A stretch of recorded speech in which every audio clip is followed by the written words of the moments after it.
Welcome to the City Current Radio Show. I'm your host, Jeremy Park. We're always honored to bring you inspiring stories of individuals and organizations making a difference, empowering the good. And we're kicking off talking about RoofTop. We're joined by their executive director, Lisa Wooley. And Lisa, let's start. How are you doing? I'm great. How are you? Doing well. So give us some history. Let's start with some history.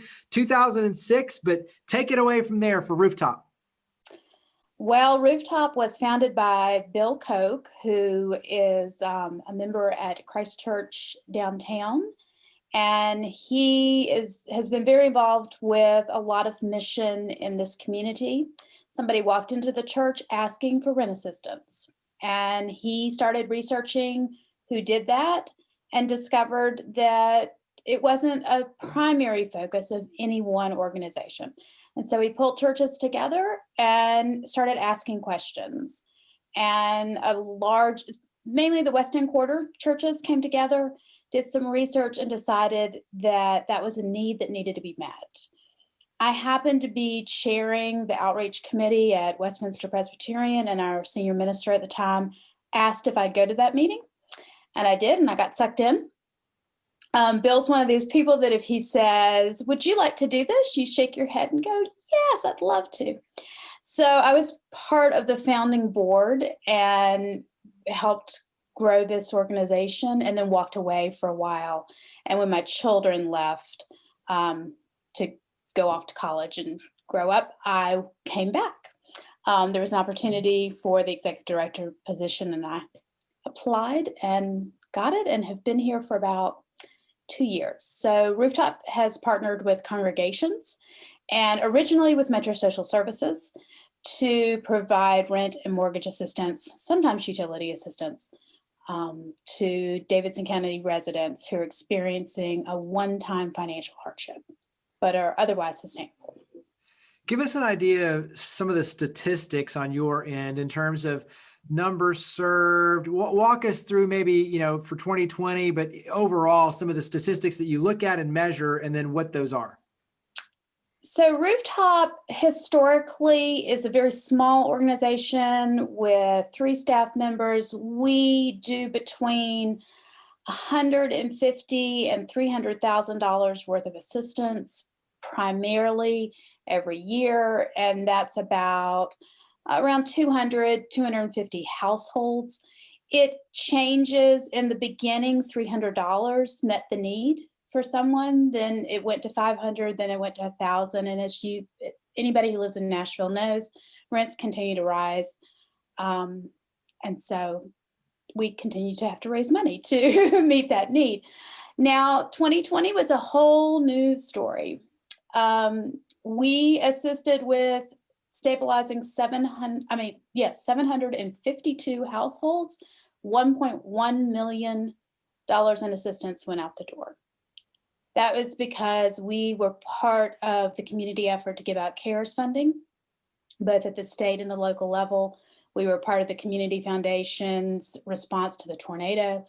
We were part of the United Way's COVID response that Senator Frist and the mayor's office helped put together. So we were very much part of the community effort to handle the economic impact here in Nashville.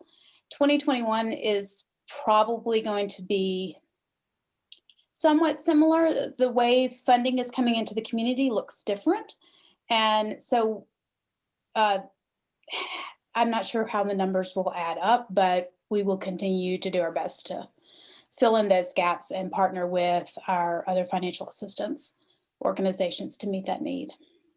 Share, because you mentioned between the pandemic, the tornado, and sadly even the bombing, a lot has happened. And so share when it comes to those kind of specific instances, like you said, it's kind of an all hands on deck. And so the funding is a little different now, but talk about the response on those in terms of where it starts with someone first finding out about RoofTop. And then I guess let's navigate through the process. So talk about where it begins, and then we'll kind of go through it. We are very blessed in Nashville in that the United Way of Greater Nashville has done an incredible job of bringing organizations together. They are part of what United Way can do is to bring government and nonprofit to the same table to have conversations. So we call ourselves the FAN, but it's the Financial Assistance Network. Those organizations that are doing financial assistance in the community have been meeting for several years now to work on maybe what a collective application would look like, a common application, something to make it easier for our residents to navigate the system. And we were making great progress. We were considering partnering with Center for Nonprofit Management and getting a consultant. It was looking really good. And then the tornado hit, and then the pandemic hit, and we didn't have a chance. We just jumped in there. But what existed was the relationships. And so while it's not perfect in any stretch of the imagination, we all communicate with each other, and we're getting better as we go. And when this settles down, I think what comes out of it is going to be pretty impressive. That's my hope. But most people will either call 211, which is the United Way's helpline, or they will go on the United Way's website, or quite frankly, word of mouth. The mayor's office has made announcements, public announcements have gone out. So word's kind of out, and whatever the organization is, but let's say RoofTop, you would come to our website, which is rooftopnashville.org. Under Get Help is an application, and you can fill it out. We are completely virtual right now because of the pandemic. And so you fill out an application, you have an opportunity to send in your documentation. You can either upload it or email it. We also have a Dropbox because sometimes folks are not computer savvy or don't have access to a computer. Our partner congregations are also helping if somebody needs help putting in an application. Generally, one of our partners would be willing to do that. Landlords and property managers' offices have also been really willing to help, which is wonderful. Then a case manager will call you. We have moved to opening applications Monday through Wednesday so that we can at least contact people within the week so they're not sitting and waiting. And case manager will talk through the situation, get any additional documentation that is needed, and will be that client's advocate in review. And we have a team that meets every morning that reviews the cases. And depending on what the criteria is, and it's kind of hard because it depends on the funding source and it changes and it just changes. So we kind of have to look at it and prioritize, and then an email goes out to let you know if you aren't going to get assistance. If you are going to get assistance, then the case manager will confirm the balance with the landlord, talk to you, let you know, the landlord knows it's coming, and checks get cut every day. So it's a pretty quick process from our end because we're small and we don't have as much red tape. And so that is a good thing. Talk about the impact on your end, because especially in that case where the immediacy is there, talk about what that means to the families that you're helping. I mean, what is the feedback and the impact on their end? It's helpful when somebody knows. The stress level is very high right now in our community. And even before the pandemic, if you are facing eviction or foreclosure, you're panicked or you're worried if you want to go down a level. And we know from research that affects the brain. And so your ability to process, your ability to comprehend, whether it's the communication we're sending out or what we're communicating verbally to you, it goes down. Doesn't matter how smart somebody is. And so the quicker you can make the process, the simpler you can make the process, the easier it is on the person applying. And the relief that they get quickly, even if it's to know that the answer is no, and they have to go look somewhere else. We have a very extensive referral process in that we spend a lot of time as staff knowing what's happening in the community. So if we give you a referral somewhere else, lots of times we also talk to that organization and say, hey, we're sending over. But we know the program we're referring you to and that it's probably a better fit for you. Sometimes we can't assist, oftentimes we can't assist, but we'll know somebody who probably can. What's something that you've learned doing this work in terms of, to that point, collaboration with other entities, collaborative problem solving, working within, you know, the families and the need, and trying to be able to do everything possible to lift? What have you learned in kind of this city building role that you would pass along as advice to others? That's a good question. I think to understand that it takes time. That's a hard lesson to learn. We want things to work, and we want them to work well. And they don't always. And it takes some digging. You have to let go of the ego. You have to let go of what always has been and be open to what could be. I keep talking about the pandemic positives, and I think one of the beautiful things that hopefully will come out of this experience is you had to throw it all to the wind and just try. And we've learned some really good things. We've also learned things that don't work, and so that's good. You can mark that down and go, we don't have to go down that road. But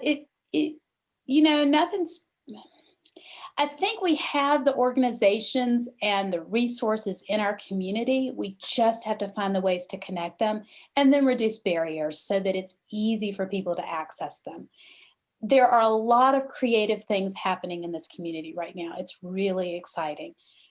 It just takes time to pull them all together. Yeah. And sometimes we want it to happen faster than. Yeah. We live in a very impatient society. And so to your point, having patience and long-term perspective and vision is critical. Talk about the ways we can help. So how can the community help? Well, I mean, honestly, I think first and foremost to be educated so that you know what is happening in your community and you're not blaming others. I think it's important right now as we work with evictions and foreclosures that we don't make landlords and lenders the bad guys, or they are running businesses. They are doing their best. Is there bad behavior? Absolutely. Has there been incredible grace from people? Absolutely. I think it's also important not to make people who are in one-time financial situations also lump them in with lazy or unmotivated people. That's not fair. We all know, if you've been paying attention this year, that there are a lot of barriers for people in poverty. And breaking those barriers and breaking out is very difficult. And so education is important. Rooftop we struggle with the whole volunteerism because we don't do the other programs. We refer folks to those programs because we don't think there's a need to create new programs. And so we really are, when a family or an individual is in that kind of that level, the quote before the pandemic was 48% of Americans don't have $400 saved for an emergency. So it's that if you don't have a savings account, trying to keep those homes stable so they don't spiral down, because it can lead to homelessness. It can lead to a wealth of other problems. So that boils down to money. Money's important. And while a lot of money is coming into our community via the government, it's government money. So it comes with restrictions and it comes with limits. And sometimes those aren't helpful. Sometimes they are just the grace of God that we have that funding. But for example, there's a large pot coming in that doesn't address mortgages. So Rooftop, we do mortgages. So we will be looking for funding to help with mortgages. It may come in another way, another government program, but we may be reaching out to private owners to support that need.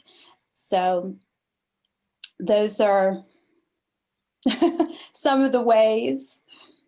Well, I think just knowing that there are opportunities to, especially on the financial side, help you lift and contribute to your efforts and the impact you're making, that is a huge opportunity. So one, like you said, raising awareness and everyone having better understanding and grace at the same time, really knowing that the financial contributions can go a long way toward helping others and helping families. Wrap up with contact information. So website, where do we go to learn more? Our website is rooftopnashville.org. We have a presence on Facebook, which is Rooftop Nashville. We are not on any other social media platform at the moment. We do not photograph our recipients, and so we're a little limited. But our Facebook is starting to take off. And so those are our two ways of communicating. We're coming into some modern technology and working on some text to join. So you can see that on the website when it happens. Well, Lisa, greatly appreciate all you and your team do. Thank you so much for coming on the show. Thank you for having me. We appreciate it.